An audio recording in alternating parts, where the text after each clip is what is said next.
ಆತ್ಮೀಯ ಬಂಧುಗಳೇ, ಮಹಾಭಾರತ ಭೀಷ್ಮ ಪರ್ವ ಇದರಿಂದ ಶ್ರೀಮದ್ ಭಗವದ್ಗೀತಾ ಗುಣಾತ್ರಯ ವಿಭಾಗ ಯೋಗವನ್ನು ತಿಳ್ಕೊಳ್ತಾ ಇದ್ವಿ. ಹೋದ ಭಾಗದಲ್ಲಿ 3 ಗುಣಗಳಿದೆ. 3 ಗುಣಗಳು ಜೀವಿಗಳಲ್ಲಿರುತ್ತೆ. ಅದರಲ್ಲಿ ಪ್ರಧಾನವಾಗಿ ಯಾವ ಗುಣ ಇದೆ ಅಂತ ಹೇಗೆ ತಿಳ್ಕೊಳ್ಳೋದು ಅಂದರೆ ಅದರದ್ದು ಒಂದು ಗುಣ ಸ್ವಭಾವವನ್ನು ಹೇಳ್ತಾ ಇದ್ದಾನೆ. ಮತ್ತು ಅದರ ಫಲ ಏನು, ಆ ಗುಣಗಳು ನಮ್ಮಲ್ಲಿದ್ದರೆ ಫಲ ಏನು, ಅವನು ಸತ್ತಾಗ ಏನಾಗತ್ತೆ, ಆ ರೀತಿಯ ಗುಣವನ್ನು ಇಟ್ಕೊಂಡಾಗ ನಾವು ಮತ್ತೆ ಏನನ್ನು ಪಡಿತೀವಿ, ಯಾವ ದೇಹವನ್ನು ಪಡಿತೀವಿ ಅದ್ರ ಬಗ್ಗೆನೂ ಹೇಳ್ದ.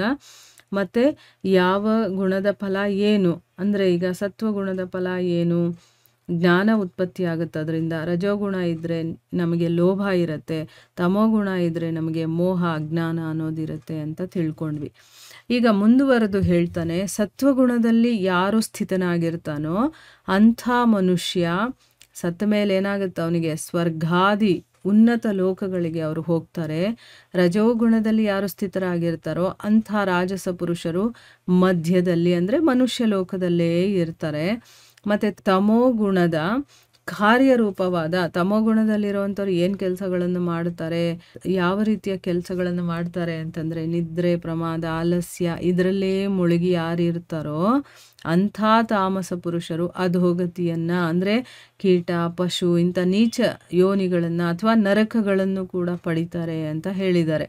ಯಾವಾಗ ಒಬ್ಬ ದ್ರಷ್ಟಾರ ಈ 3 ಗುಣಗಳನ್ನು ಬಿಟ್ಟು ಅಂದರೆ ನೋಡ್ತಾ ಇರೋನು, ಈಗ ನಾವು ದ್ರಷ್ಟಾರರು ಅಂದರೆ ನಾವು ಸಾಕ್ಷಿಯಾಗಿ ನೋಡಬೇಕೇ ಹೊರತು ಇಲ್ಲಿ ನಾನು ದೇಹ, ನನ್ನ ಮೂಲಕ ಈ ಕೆಲಸ ನಡೀತಾ ಇದೆ ಅಥವಾ ನಾನೇ ಈ ಕೆಲಸ ಮಾಡ್ತಾ ಇದ್ದೀನಿ ಅನ್ನುವಂಥ ಭಾವನೆಯಲ್ಲಿ ನಾವು ಬದುಕ್ತಾ ಇದ್ದೀವಿ ಅಲ್ವಾ. ಯಾವಾಗ ನಾನು ಈ ದೇಹದಲ್ಲಿ ತಂತಾನಾಗಿ ಈ ಕೆಲಸಗಳೆಲ್ಲ ನಡೀತಾ ಇದೆ ಅನ್ನುವಂತಹ ಒಬ್ಬ ಸಾಕ್ಷಿಯಾಗಿ ನೋಡುವಂಥವನಿರ್ತಾನೋ ಆ ರೀತಿಯ ಒಂದು ಸ್ಥಿತಿಗೆ ನಾವು ಬರಬೇಕು. ಈಗ ನಾವೇನು ಮಾಡ್ತಾ ಇದ್ದೀವಿ, ನಾನೇ ಮಾಡ್ತಾ ಇದ್ದೀನಿ ಅನ್ನುವ ಮನೋಭಾವದಲ್ಲಿ ನಾವು ಬದುಕಿದ್ದೀವಿ. ಯಾವಾಗ ದ್ರಷ್ಟಾರ ನೋಡುವಂಥವನು 3 ಗುಣಗಳನ್ನು ಬಿಟ್ಟು ಈ ಬೇರೆ ಯಾರೂ ಕರ್ತಾರರು ಇದರಲ್ಲಿ ಇಲ್ಲ ಅಂದರೆ ಈ ಗುಣಗಳೇ ಆ ಕೆಲಸಗಳನ್ನು ಮಾಡ್ತಾ ಇರೋದು, ಅದು ನಡೀತಾ ಇದೆ ತಂತಾನಾಗಿ ಅಂತ ಯಾರು ತಿಳ್ಕೊಳ್ತಾನೋ ಮತ್ತು 3 ಗುಣಗಳಿಂದ ಅತೀತನಾಗಿರುವಂಥ ಅಂದರೆ ಈ 3 ಬಿಟ್ಟು ಹೊರಗಡೆ ಇರುವಂಥ ಸಚ್ಚಿದಾನಂದ ಘನ ಸ್ವರೂಪ ಪರಮಾತ್ಮನಾದ ನನ್ನನ್ನು ತತ್ವದಿಂದ ತಿಳ್ಕೊಳ್ತಾನೋ ಆಗ ಅವನು ನನ್ನ ಸ್ವರೂಪವನ್ನು ಪಡ್ಕೊಳ್ತಾನೆ. ಭಗವಂತ ಇಲ್ಲಿ ಸ್ವಯಂ ತಾನೇ ಹೇಳ್ಬಿಟ್ಟಿದ್ದಾನೆ. ಏನು, ಯಾರು ಈ 3 ಗುಣಗಳು ತಂತಾನಾಗಿ ಕೆಲಸಗಳನ್ನು ಮಾಡ್ತಾ ಇದ್ದಾವೆ, ಇಲ್ಲಿ ಯಾರೂ ಕರ್ತಾರ ಅನ್ನೋದೇ ಇಲ್ಲ ಇದ್ರ ಒಳಗಡೆ. ಆದರೆ ನಾವು ಆ ರೀತಿ ಮಾಯೆಗೆ ಒಳಗಾಗಿದ್ದೀವಿ. ಯಾಕೆ, ಮಾಯೆ ನಮ್ಮನ್ನು ಆವೃತಗೊಳಿಸ್ಕೊಂಡಿರೋದ್ರಿಂದ. ಅದರಿಂದ ಹೊರಗಡೆ ಬರಬೇಕು ಅಂದರೆ ಭಗವಂತನನ್ನು ನಾವು ಆಶ್ರಯಿಸಲೇಬೇಕು. ಯಾಕೆ, ಅವನು ಮಾಯಾಪತಿ. ಅವನು ಆರ್ಡ್ರ್ ಮಾಡಿದ್ರೆ ಆ ಮಾಯೆ ನಮ್ಮನ್ನು ಬಿಡೋದು, ಅಲ್ಲಿವರೆಗೂ ಬಿಡೋದಿಲ್ಲ. ಭಗವಂತನ ಕೃಪೆ ನಮ್ಮ ಮೇಲೆ ಇದ್ರೇ ಮಾಯೆಯಿಂದ ಹೊರಗಡೆ ಬರೋದು ಅಂತ ಯಾಕೆ ಹೇಳ್ತಾರೆ. ಅವನು ಹೇಳೋದು ಯಾವಾಗ ಅಂದರೆ ನಾವು ಅವನ ಗಮನ ಸೆಳಿಬೇಕು ಆಯಿತಾ, ಭಗವಂತನನ್ನು ಆಶ್ರಯಿಸಬೇಕು. ಇಲ್ಲಿ ನಾನು ನಂದು ಹಾಗೆ ಹೀಗೆ ಅಂದ್ಕೊಂಡೇ ಇದ್ದೀವಿ ನಾವು, ಅದಕ್ಕೆ ನಾವು ಅದರಿಂದ ಹೊರಗಡೆ ಬರೋದಿಲ್ಲ. ಯಾವಾಗ ನಾವು ಈ 3 ಗುಣಗಳು ತಂತಾನಾಗ ಕೆಲಸಗಳನ್ನು ಮಾಡ್ತಾ ಇದೆ ಅನ್ನುವಂಥ ಪರಿಜ್ಞಾನ ನಮ್ಮಲ್ಲಿ ಬರುತ್ತೋ, ಇಲ್ಲಿ ಯಾರೂ ಕೆಲಸ ಮಾಡುವಂಥವ್ರು ಇಲ್ಲ, ಅದು ಗುಣಗಳಲ್ಲೇ ಪರಿವರ್ತನೆಯಾಗಿ ಆ ಕೆಲಸಗಳು ಮಾಡ್ತಾ ಇದೆ ಅನ್ನೋ ಒಂದು ಮಟ್ಟಕ್ಕೆ ತಿಳುವಳಿಕೆ ನಮ್ಮಲ್ಲಿ ಬರುತ್ತೋ, ಆ 3 ಗುಣಗಳಿಂದ ಅತೀತನಾಗಿರುವಂಥ ನನ್ನನ್ನು ಅವರು ತತ್ವದಿಂದ ತಿಳ್ಕೊಳ್ತಾರೋ. ಎಲ್ಲ ಕಡೆ ನೀವು ನೋಡಿ ತತ್ವದಿಂದ ತಿಳ್ಕೋಬೇಕು ಅಂತ ಹೇಳ್ತಾರೆ ಭಗವಂತನನ್ನು. ಅಂದರೆ ಅರ್ಥ ಏನು, ಭಗವಂತ ಏನೋ ಒಂದು ನೋಡುವಂಥದ್ದಲ್ಲ, ಜ್ಞಾನ ಅರಿವಿಗೆ ಬರುವಂಥವನು. ಅವನು ನಮ್ಮ ಇಂದ್ರಿಯಗಳಿಗೆ ಕಾಣಿಸ್ಕೊಳ್ಳುವಂಥವನಲ್ಲ, ಅರಿವು ನಮ್ಮ ಒಳಗಡೆ ಅರಿವಿಗೆ ಬರಬೇಕು. ಅವನು ತತ್ವದಿಂದ ತಿಳ್ಕೊಳ್ತಾ ಇದ್ದಂಗೆ ನಮಗೆ ಬರ್ತಾನೆ. ನಾವು ಅದಕ್ಕೆ ಬರೀ ಏನೋ ಒಂದು ಭಗವಂತನ ಸೇವೆ ಹಾಗೆ ಹೀಗೆ ಅಂತಂದ್ಬಿಟ್ಟು ನಾವು ಆರಂಭಿಕವಾದಂತಹ ಸಾಧನೆಯಲ್ಲೇ ಮುಳುಗಿರಬಾರ್ದು. ಜ್ಞಾನದ ಅವಶ್ಯಕತೆ ತುಂಬ ಇಂಪಾರ್ಟೆಂಟ್ ಆಗಿದೆ. ಯಾವಾಗ ನಾವು ಜ್ಞಾನವನ್ನು ತಿಳ್ಕೊಳ್ತಾ ಅದರಲ್ಲಿರುವಂಥ ತತ್ವವನ್ನು ತಿಳ್ಕೊಳ್ತಾ ಹೋಗ್ತೀವೋ, ತತ್ವಜ್ಞಾನ ಅನ್ನೋದು ತುಂಬ ಇಂಪಾರ್ಟೆಂಟ್. ಅದನ್ನು ತಿಳ್ಕೊಬೇಕು ನಾವು. ದೇವರು ಅಂತ ನಾವು ಕರಿತೀವಿ, ಅದಂದರೆ ಏನು, ಆ ತತ್ವವನ್ನು ತಿಳ್ಕೊಂಡಾಗ ಮಾತ್ರ ನಮಗೆ ಭಗವಂತ ನಮಗೆ ಗೋಚರನಾಗೋದು. ಇಲ್ಲಿ ಭಗವಂತ ಸ್ವಯಂ ಹೇಳ್ತಾ ಇದ್ದಾನೆ, ನನ್ನನ್ನು ಯಾರು ತತ್ವದಿಂದ ತಿಳ್ಕೊಳ್ತಾನೋ ಆಗ ಅವನು ನನ್ನ ಸ್ವರೂಪವನ್ನೇ ಪಡ್ಕೊಳ್ತಾನೆ ಅಂತ ಅಂದ್ಬಿಟ್ಟು ಇಲ್ಲಿ ಹೇಳ್ತಾ ಇದ್ದಾನೆ.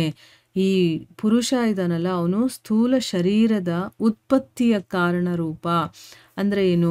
ಈ ಒಬ್ಬ ಪುರುಷ ಇರ್ತಾನಲ್ಲ, ಯಾರು ನನ್ನನ್ನು ತತ್ವದಿಂದ ತಿಳ್ಕೊಳ್ತಾನೋ ಅವನು ಈ ಸ್ಥೂಲ ಶರೀರದ ಉತ್ಪತ್ತಿಯ ಕಾರಣವಾಗಿರುವಂತಹ ಈ 3 ಗುಣಗಳನ್ನ, ಅಂದ್ರೆ ಈ 3 ಗುಣಗಳು ಇರೋದ್ರಿಂದಾನೇ ನಮಗೆ ಮತ್ತೆ ಮತ್ತೆ ಶರೀರಗಳು ಸಿಗ್ತಾ ಇರುವಂಥದ್ದು.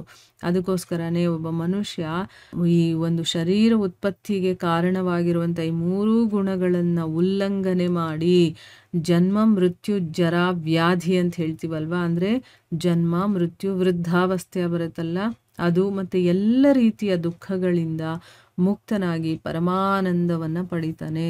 ಇದರಿಂದ ಎಲ್ಲ ನಾವು ಹೊರಗಡೆ ಬರಬೇಕು, ಮುಕ್ತಿಯನ್ನ ಪಡಿಬೇಕು, ಪರಮಾನಂದ ನಮಗೆ ಪ್ರಾಪ್ತಿ ಆಗ್ಬೇಕು ಅಂತಂದ್ರೆ ಏನ್ ಮಾಡ್ಬೇಕು?